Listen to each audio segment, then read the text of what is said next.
بسم اللہ الرحمن الرحیم۔ جب کام زیادہ ہوں تو سب سے پہلے اہم کام کو شروع کر۔ زندگی ہمیں اس لیے عطا نہیں کی گئی کہ ہم اسے ان اشغال میں مصروف کر دیں جو موت کے بعد اسی دنیا میں چھوڑنے پڑیں گے۔ جس کی خواہش ہو کہ اس پر خدا کا نور حکمت کھلے تو اسے چاہیے کہ احمقوں کی صحبت میں نہ بیٹھے، کم کھائے اور خلوت اختیار کرے۔ دنیا کو مرغوب رکھنے والا دنیا والوں کا غلام بن جاتا ہے۔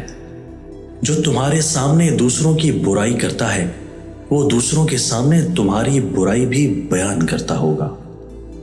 جس میں علم کی محبت نہیں اس میں کوئی بھلائی نہیں۔ رضامندی کی آنکھ ہو تو اسے کوئی عیب نظر نہیں آتا، اور جب ناراض ہو جائے تو اسے صرف برائیاں ہی برائیاں نظر آتی ہیں۔